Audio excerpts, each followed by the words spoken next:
Wadhi nyime nyaka Ramogi kamoro ni Migao mar thieth ka otende kod NEMA ochako apedha ne magawa ma okti kaluwore kod chik mar thieth kod rito alwora e gwenge ma Migori. Ripota marwa ma Migori Jojuma miyowa ler ewi apedha no masani geto neno ni chike mag rito ler kod alwora olu kaka dwarore.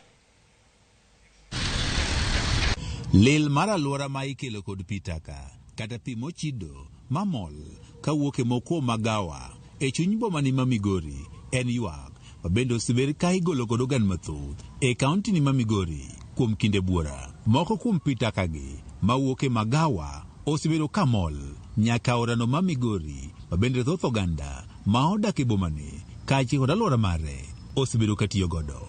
Kaluwore kod ywak ni ma osebedo ka igolo kod oganda, Migao mar thieth ka otende kod duolno marito alwora NEMA kaachiel kod Migao mar pi e kaunti ma Migori koro chako timo apedha ne magawa go mok lu chike mag rito ler. We welcome the investors in Migori County and we support them and we will create the necessary environment for their business to thrive. However, we are saying that their buildings, the institutions, the kind of businesses that they do have to be compliant in terms of the environmental factors, in terms of public health factors. It will only be fair to say that those that will not be touched, we will not spare those who are on the way. But all of it is being done to ensure that we do not have any impunity, both from our clientele and the department. Director Migao no mar thieth ma ochune ngima oganda Joshua Ongwara ne owacho ne giseloro magawa achiel kendo pod gidhi nyime kod timo apedha ni moko magawa go mok lu chike. One hotel which was discharging waste material almost next to the water lines and also discharging some of that waste material to River Migori. We could not allow this to happen. We have declared the building closed until all the issues that were raised are sorted out.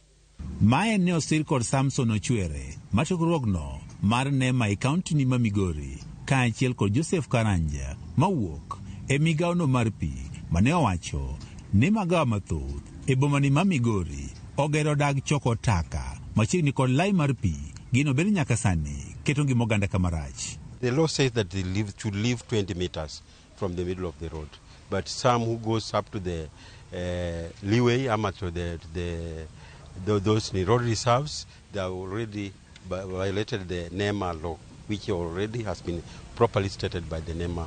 In the process of ensuring compliance with the national building regulations of 2015, which include discharge of wastes, we are supposed to make sure we do not discharge into existing stormwater drains. Mao kikinde mokwongo ma Migao mar thieth timo apedha ne magawa go mok lu chik kabendo oganda e kaunti ma Migori koro seyo piny owacho kuom puodho gedo mag moko utego mag ohala moko keto kuondego mag choko taka ma owinjore.